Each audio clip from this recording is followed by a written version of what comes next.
The next day, during science and engineering class, it was time to present the Minibot 5000 to Mrs. Willoughby and the class. Jessica sat next to Robert at their lab table. The Minibot 5000 was sitting on the table between them. They painted some of the parts Robert's favorite color, blue. Jessica held the final written report in her hands to be turned in with the presentation. She felt nervous, which was odd for her. She noticed Robert bouncing his leg up and down. He seemed nervous too. They tested out the Minibot 5000 a few more times, and everything had generally worked. But as they learned throughout the project, something could go wrong at any time. During their other test runs, the Minibot 5000 had burned out a wire, which had to be replaced. Springs had broken and needed to be fixed.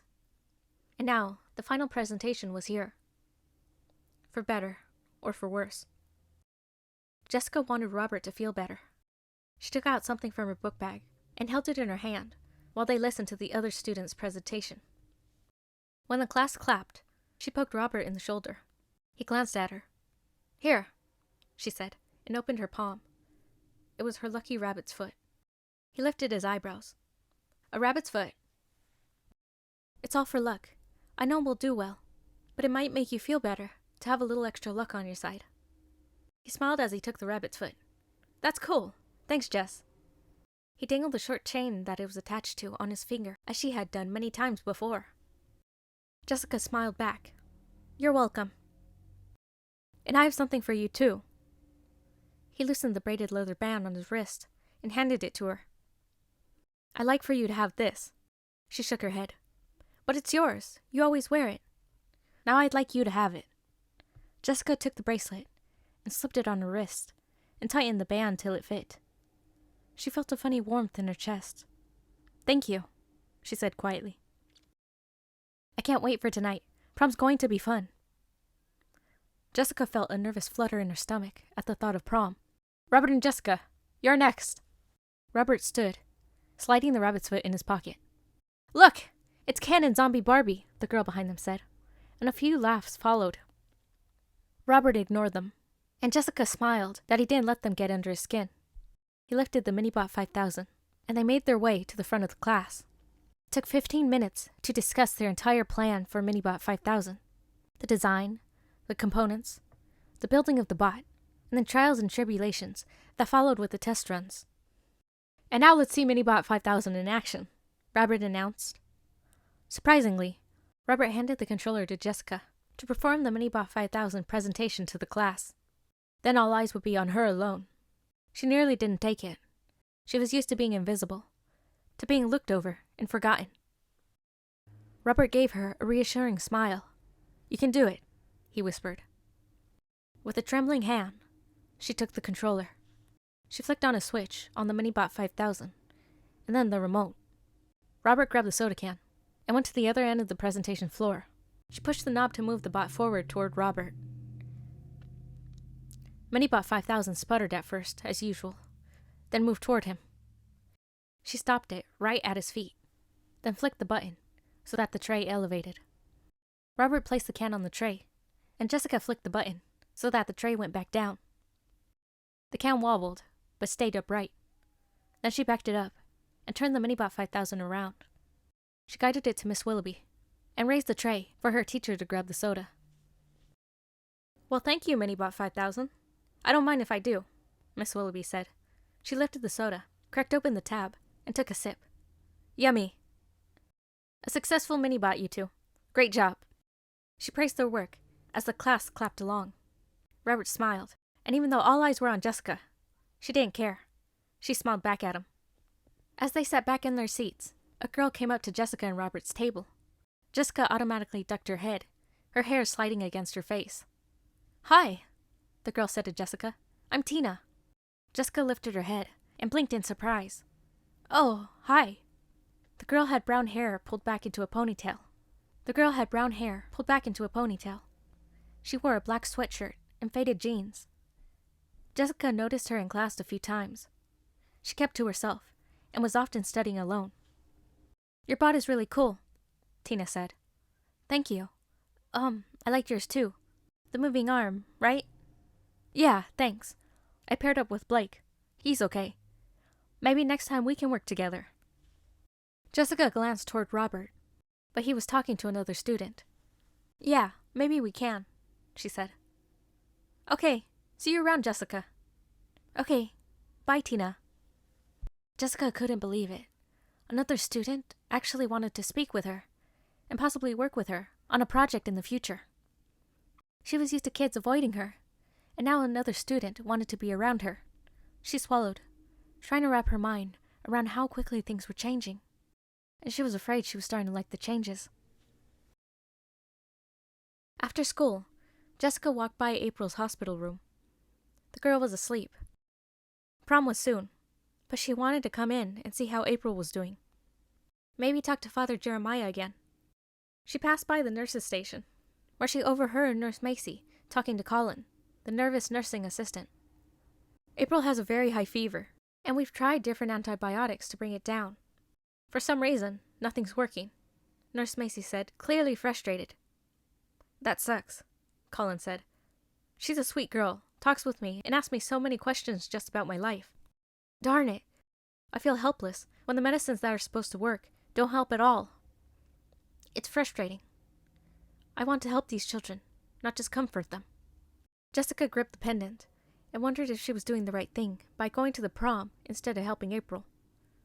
Seeing April lying in the bed, pale and fragile, while she had the chance to make her better, seemed so wrong. She had to be perfectly sure she was making the right choice. Oh, Jessica, Nurse Macy said when she noticed her. Jessica stepped forward. Yes? I want to talk to you about something important. Jessica blinked. Okay. It's prom night, right? Jessica nodded. I want you to have lots of fun. Nurse Macy's face blushed. Well, I tried to go to your home last night to check in on you. There's an error on your home address you have listed with the hospital. Is it an old address? Jessica blinked rapidly. Oh no. Suddenly an alert went off in April's room. Nurse Macy jerked her attention away. Call the doctor, she shouted to Colin, as she rushed to April's room with two other nurses. Jessica watched in dismay as Nurse Macy checked the machines connected to April. She demanded something of the other nurses, and Jessica watched them put a vial of medicine into April's IV. Soon, April's alert turned off. Jessica felt a pressure in her chest. Taking a breath, she hurried to the chapel to see Father Jeremiah. April was not doing well. The prom was tonight. Her dream was still heavy on her mind. What did it mean? Was she making the wrong choice? Was she being too selfish? Was she avoiding her destiny? Everything was too much. The pressure to help others. The uncertainty of what to do. She just couldn't handle it. When she got to the chapel, Father Jeremiah was speaking to a man who was crying. Father Jeremiah was whispering to him, with a hand on his shoulder. Jessica walked to the first pew and sat down. She took off her pendant and held it in her hands. Please help me understand if I am doing the right thing. I've made the wrong choices before. Could you send me a sign, please? Just show me what I need to do. I feel like I just can't do this anymore. Please, I need guidance. But no sign came to her. No answer popped in her head. Jessica felt so alone. It was the same feeling she had felt when she knew she had changed forever. She had vowed to herself she would never feel this way again. But it was like she was back to where she started. Jessica needed to get ready for prom, but she had another important question to ask Father Jeremiah. She glanced at him and saw that he was still talking with the grieving man. She wanted to know if there was really an afterlife. It didn't look like she would get her answer now. She left the chapel and hoped she was doing the right thing by giving herself some of her life back. Prom night had arrived. Jessica's stomach was in knots as she walked into the prom with Robert by her side. Music seemed to bounce off the walls. Kids were chatting and laughing, dressed in pretty dresses and dark tuxedos. The dance floor looked full, and there were still more kids seated at tables. There was a corner set up to take pictures, and long tables lined with snacks and drinks. Chaperones were off to the side, watching the kids dance. Robert had given her a corsage, a pretty white rose with baby's breath, tied with a purple ribbon. Luckily, Nurse Macy had told her about the boutonniere thing, or she wouldn't have made one for him. Some of the kids who had made fun of her stared at her. and Jessica hesitated. They likely hadn't expected Zombie Girl to go to the prom, let alone have a date. They were probably waiting for her to do something crazy, like attack them with vampire fangs or something. No, she wouldn't break out in fangs, but she might just fall on her face. Between getting little sleep, doing all the work for the presentation, and the excitement of getting ready for prom, Jessica was exhausted.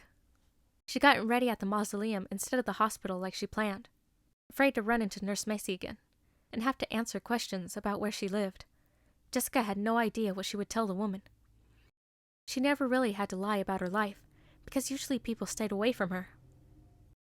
In the candlelight with a small hand mirror, she had to put extra layers of makeup on her face to cover her shallow skin and the dark circles under her eyes. She put on some tinted eyeshadow, and she left her long hair down. Her nerves were practically shot, but she was determined to enjoy every minute of this prom experience. Deep within, she felt this could be her last chance to experience something very special. "You look pretty, Jess," Robert told her. She glanced at him and smiled as they walked farther into the room. "Thank you. You look really nice too." He wore a nicely fit black tux with a light purple vest. The white rose boutonniere was pinned to his suit jacket. "Want to dance first, or get something to drink?" Robert asked. Jessica looked around, wondering what to do first. She wanted to soak up every part of the experience. "Let's dance first." "All right." Robert led her to the dance floor. They squished in between couples, as a slow beat began to play through the speakers.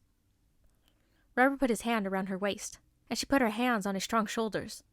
He smelled of a faint cologne that he must have worn just for the dance. She realized things changed for her the moment she met Robert. Over the last few weeks, he got in close to her and helped her open up to him and to some of the experiences she never thought she would have again, such as making friends, being more present in her life, and even something as simple as indulging in her favorite dessert. She thought the only way to fulfill her purpose was to keep her distance from others. She thought she deserved to be alone for her past mistakes, but no matter how she tried to stay away from others, it hadn't worked. She gotten to know Nurse Macy, Robert, and now she was even making new friends like Tina. And here she was, actually at the prom.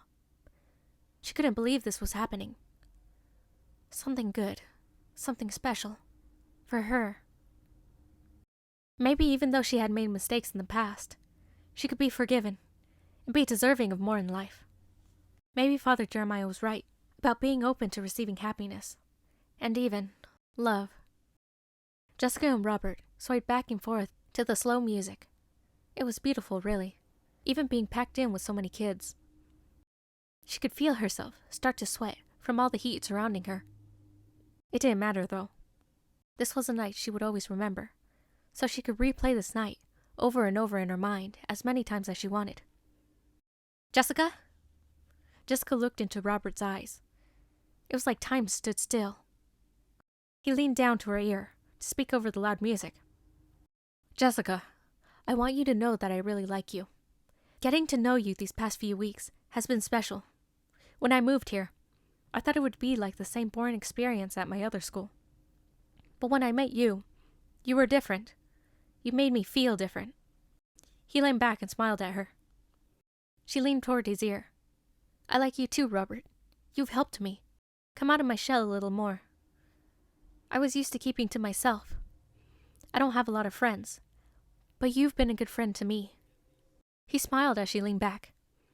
"I'm glad I could help, and I'm happy you came to prom with me." "Me too." A moment passed as they looked at each other. Then Robert leaned down toward her. He was going to kiss her. Oh my. She never kissed a boy before. Her stomach fluttered. She felt sweat drip down the side of her face. Robert's cheek glided against the dampness on her face. She felt his lips brush against hers. Robert staggered back. "What is that?" He brushed his hand across his face, and Jessica froze. There was dark grease on Robert's face, on his lips. She stood in horror. Grease that was old, slick, and dirty. And it was from her. Oh, no, no, no, no, no. Something inside her cracked, as if she had been carrying within her this delicate cup of hopes and dreams. And now the cup broke, spilling out all that she had ever wanted. I'm sorry, she gushed out, frantic. Let me help. She reached out to Robert, trying to help him. He jerked away. Ugh, filthy, he spat out. He swiped at his mouth, spit on the floor. Filthy. Jessica stepped back and knocked into someone. Watch it, a girl snapped, then looked at her, and her eyes widened. Oh my gosh. This was it, she thought. This was the sign she'd been waiting for. Kids stopped dancing to stare at her. Some pointed at her. Others made faces of disgust. Girls from science class were laughing at her. She'd made the wrong choice again. She shouldn't have come. A wave of heavy darkness engulfed her. Sounds faded in and out of her ears. Robert, the dance, the students, the decorations, everything drifted away as if it never existed. And that was how it was supposed to be. This world wasn't for her. It was for someone else who deserved it. She could feel herself turning, running, as tears streamed down her face. The blaring music disappeared. The cold night surrounded her, and all she could do was run. Run far, far away. Nurse Macy was going over her patient charts at the nurse's station. She was worried about April's health. She was afraid there was no hope for the young girl. Mixed in with her worry about her patient was her worry about Jessica. She hadn't gotten a chance to talk further about the girl's address, but she wasn't going to let it go. When Jessica returned to work tomorrow, she'd sit her down and really ask her about her family. No more excuses. She just hoped Jessica was having the time of her life at prom. Colin walked up to her. April is not improving. Her pulse is thready. Her vitals are weak. Her fever is high. Nurse Macy sighed. I know. She's the only one who hasn't made any improvement. It's not good. I just called Father Jeremiah to come and say some prayers on her behalf. It couldn't hurt. I'm open to any miracle for that young girl. I'll update her doctor right away.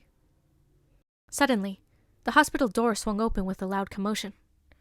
Nurse Macy and Colin turned their heads toward the door. Colin sucked in air. What the heck? Jessica! Nurse Macy called out in confusion. Jessica looked terrible. Her face was pale. Brownish liquid streaked down her face, from her forehead, eyes, and nose. The liquid had dripped down her neck, onto her beautiful dress, which they had bought not too long ago.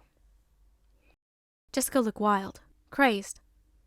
Nurse Macy stepped forward to ask her what happened, but stopped in shock as Jessica ran past her. A few nuts and bolts littered behind her, scattering. They were followed by an old wrench and a rusty bike pedal that fell to the floor. Nurse Macy's eyes widened as Jessica ran into April's room. We need security, Colin said, from behind Nurse Macy. Then Jessica slammed the door shut. Nurse Macy and Colin scrambled toward the door. It's jammed, Colin spat out, struggling to turn the handle. Nurse Macy hit the door with her palm. Jessica, open the door. Talk to me, please. Through the glass of the hospital room, she watched Jessica pull the necklace over her head. It was the pendant she'd always seen her wear. Then she somehow had a knife. Jessica! Jessica began to whittle away at the charm above April's bed. Hurry, get this door open. Nurse Macy called out to Colin and to the security guard that had run over to help. I am, but she blocked the door with something, the security guard said. Nurse Macy pounded on the glass. Jessica, please, open the door. I need to see April. Whatever's happened, it's going to be okay. I can help you. What's going on? Nurse Macy turned to see Father Jeremiah. It's Jessica. She locked herself in April's room. We can't get in. Maybe I can help. Just then, the security guard and Colin were able to push the door open, sliding whatever was blocking the door. Thank goodness. Nurse Macy rushed in. She spotted April, still asleep in bed. But where was Jessica? Oh, gross, Colin said, pointing to the floor. How did that all get in here? There, on the floor beside April's bed, was a pile of metal pieces, steel bars, gears, bolts, and junkyard garbage. Smelly grease dripped from the pile, as if it were blood. What's going on here? Nurse Macy whispered. Could she have gone out the window? He looked out the window, but found it locked. The security guard checked the restroom. Nurse Macy shook her head, bewildered as she turned toward the door. Father Jeremiah, Jessica's gone. Just vanished. I don't understand. She was just here. Father Jeremiah stepped into the room. He looked down at the pile of metal, with a quiet sadness, as if he understood something no one else could. Then he made the sign of the cross, and began to pray. In that moment, Nurse Macy heard April's heart monitor level out into a strong, healthy rhythm.